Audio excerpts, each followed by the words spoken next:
Take into account that carriers have totally ditched the subsidy model that we've all been accustomed to following. It's going to be even more crucial for phones to really show they have a lot of value for the money. Even though it's been a tough year for HTC, the Taiwan-based company is always continuing to diversify its portfolio. In doing so, they have this new offering here, the low-cost HTC Desire 626. Knowing what's out there, can this sub-$200 offering stand out in a sea already filled with some killer options? Hey guys, John V from PhoneArena here, and you're watching our video review of the HTC Desire 626. It has the same old, very predictable design, but still pretty charming. Not surprisingly at all, it follows the Desire line's design language with its two-tone, all-plastic construction. At the very least, it comes in other color combinations that other phones don't normally get treated to. It's certainly not an original design, but the charm around its design is still there, more so with a sub-$200 phone. Accompanied with a 5-inch 720 by 1280 Super LCD screen, it certainly fits the bill for a phone in its price category. It's neither exceptionally detailed with its 294 pixels per inch pixel density, nor is it really polarizing with its qualities, but still effective enough for everyday use. Now the panel favors a warmer tone with its 6300 Kelvin color temperature, which is pretty close to the ideal reference value of 6500 Kelvins. It's even able to accurately reproduce most of the color gradients in the sRGB color spectrum chart, save for the colors of green, which tends to have a sprinkling of yellow to them. There are undoubtedly some good qualities about the screen, but there's just the subdued tone that prevents it from being livelier to the eye. The HTC Desire 626 is graded to the same Sense experience we all know and love. Even now, it remains to be one of the more likable experiences, especially for a budget-conscious phone, seeing that it blends Sense 7's modern and appealing design language with a simplified and straightforward approach. Therefore, we get staple Sense features such as HTC Blink Feed and the HTC Sense widget. Now, the only thing really missing here are the various motion launch gestures we get in HTC's higher-end offerings. Regardless, it's highly versatile and customizable to appeal to such a broad range of folks. It's rather perplexing to know that HTC has opted to put in a quad-core 1.1 GHz Qualcomm Snapdragon 210 chipset inside of the Desire 626, as opposed to the Snapdragon 400 chip used by other similarly spec'd phones. The result, though, is a performance that's choppy and filled with delayed responses.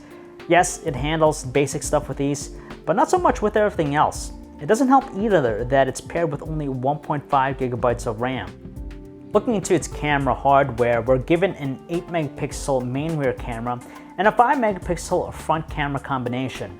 Now the 8 megapixel main one is rather underwhelming, knowing that most other similar phones have 13 megapixel ones.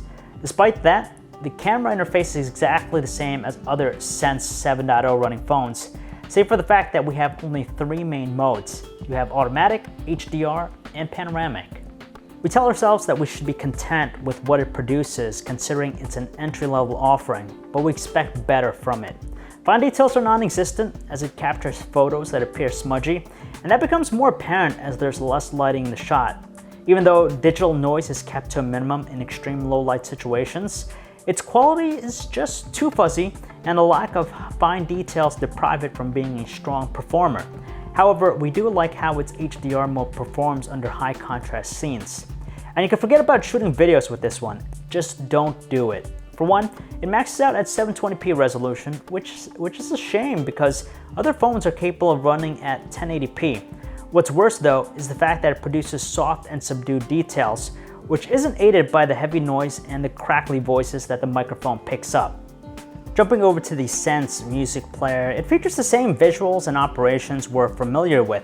The 72.5 decibels of power being produced by its internal speaker is just ample enough for confined spaces, but its thin tone production prevents it from having a commanding presence.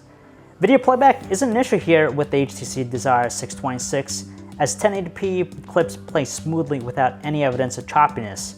The display has its pleasing qualities, but it just lacks a multitasking element to round out its experience. It's more than handy for phone calls, seeing that the earpiece produces extremely potent voices.